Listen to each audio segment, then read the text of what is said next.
Welcome to Movie World, the place where we talk movies plus streaming plus whatever else I want to talk about in Hollywood. And today I'm here to review Black Panther Wakanda Forever. I just saw it last night. Got to see it with Steph, the alter nerd, and my daughter Valeria. I was excited. I was excited because I'm a big fan of the first film. I just was prepared to just bawl in the theater. This was the one phase 4 movie in the MCU that I was holding out hope for. And I gotta say, I'm not gonna it's a well done film. I really think Ryan Coogler is a fantastic director. The production value, the score, it's a really beautiful movie. He's fantastic, but I got issues, and I gotta be careful because I don't want to ruin the experience for you. So I'm not gonna get into spoiler territory, but I'm gonna talk a little bit more about the plot and things now that we're able to explain a little bit more about what my problems were with the film. I think the best way I could sum it up is I liked it, but I wanted to love it, and I just didn't love it, and it didn't make me as emotional as I thought it would. I mean, it made me emotional.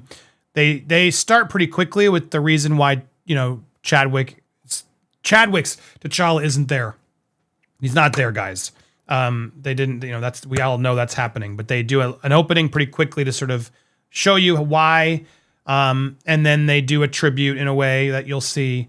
And then the movie just kicks into gear. I do give it credit for that, of not trying to stay there too long.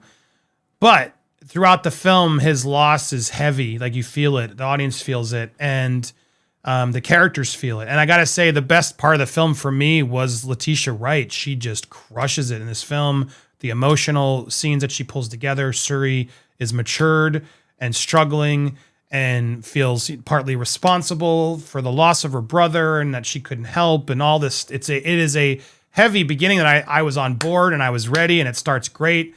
But as the film continues, it hits a lot of the good marks for me, but it ultimately I don't know, there were certain parts of the film that didn't hit for me as strong. And while I gotta praise Letitia Wright for going through all the emotions in this film, I really think she was fantastic. I got to focus a little bit first on Namor, the Spanish version of No Love is what they're doing. And I don't know the comics of Namor. I'm just, so you can educate us in the comments, please. But yeah, I appreciated the idea. It's a really cool premise. The idea is that because, they've opened up Wakanda and vibranium, that now, Wakanda's holding it tight and not giving it to the other foreign allies. So they're going to try to find a mine it elsewhere. And the sort of the beginning of the movie, you realize that there's maybe some vibranium underwater.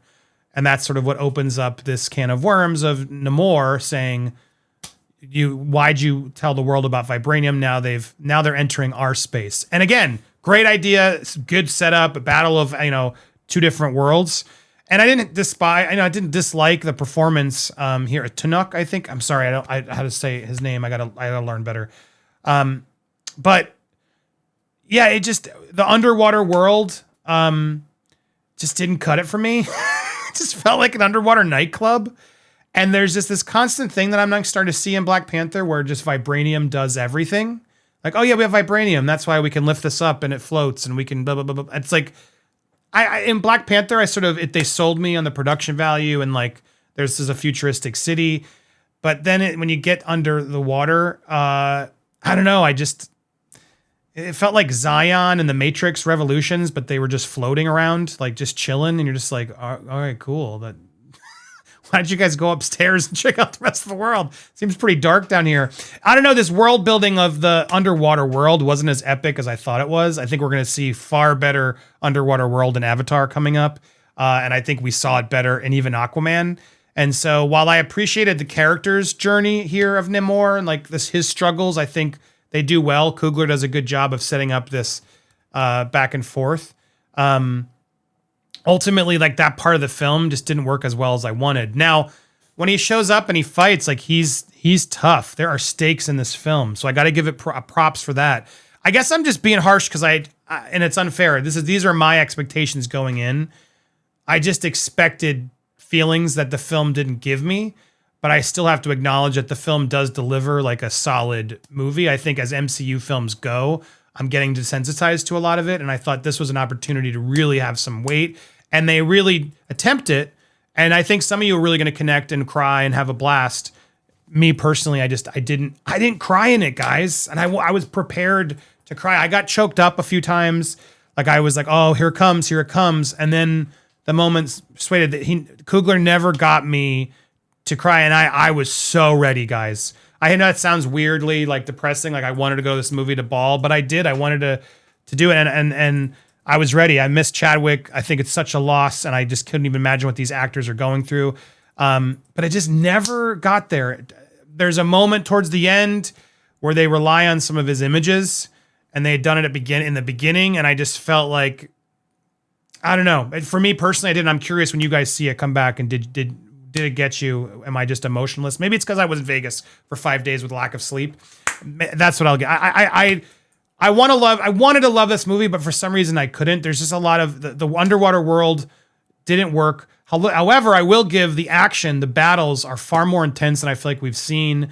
Seeing the Malar, what are the names? I'm so tired. The Black Panther's like security team, the Donna Milaje group, take on the underwater people. Sorry, there's a lot of new names you're gonna learn, and I didn't memorize them all. And I'm in not a lot of sleep.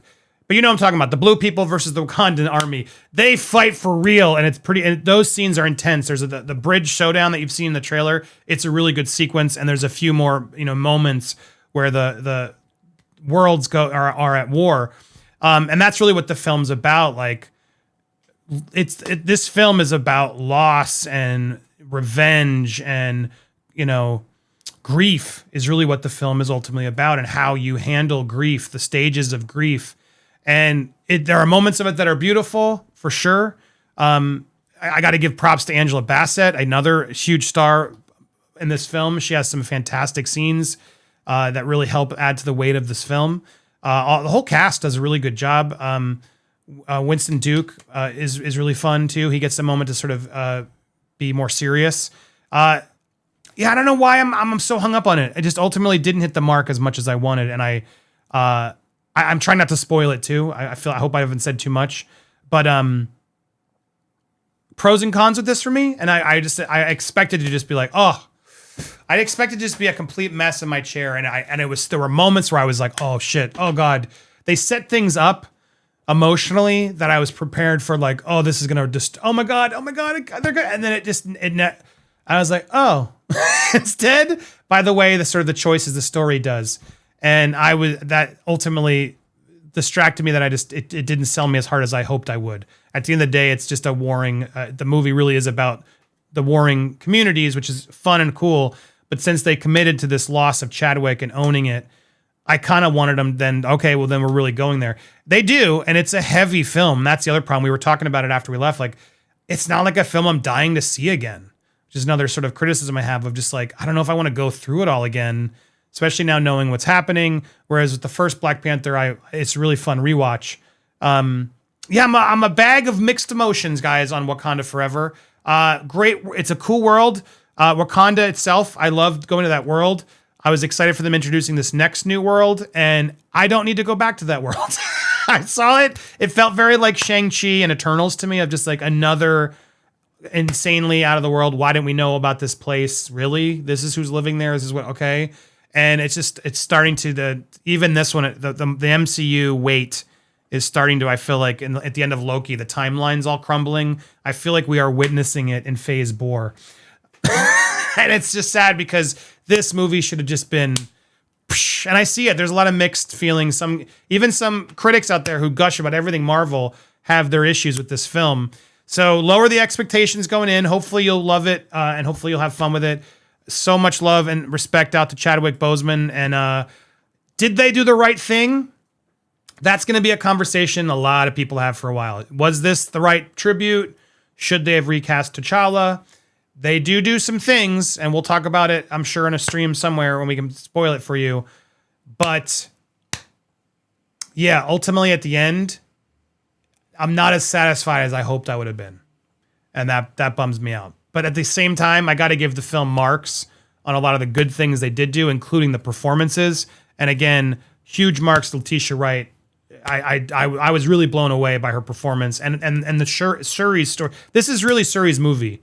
It is, and I almost wish we had just gotten more, just that had been even more nuanced, a little bit better than the rest of them, Namor, etc. It's her story and her grieving her brother, and for some of you, it's going to hit you like bricks, I'm sure, but for me, it was just so close, and she did her best, but I just think the script stumbled in a few points, which is understandable because they lost a good friend and the star.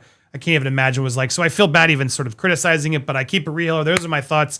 Wakanda Forever. I still love you, baby. But yeah, not as excited leaving it as I wish I had been. And not a movie I'm like, I got to go see that again right now. Oh. So I'm curious though, how excited are you? And when you come back and see it, leave a comment and subscribe. Tell us what you think of the film, and hit the bell. Are you hoping this will turn the MCU around? Or are you saying it's all been good? I want to hear your thoughts down below. Thank you guys so much for watching, and stay tuned for more here on Movie World Plus. Where's my button? There it is. Bye, everybody.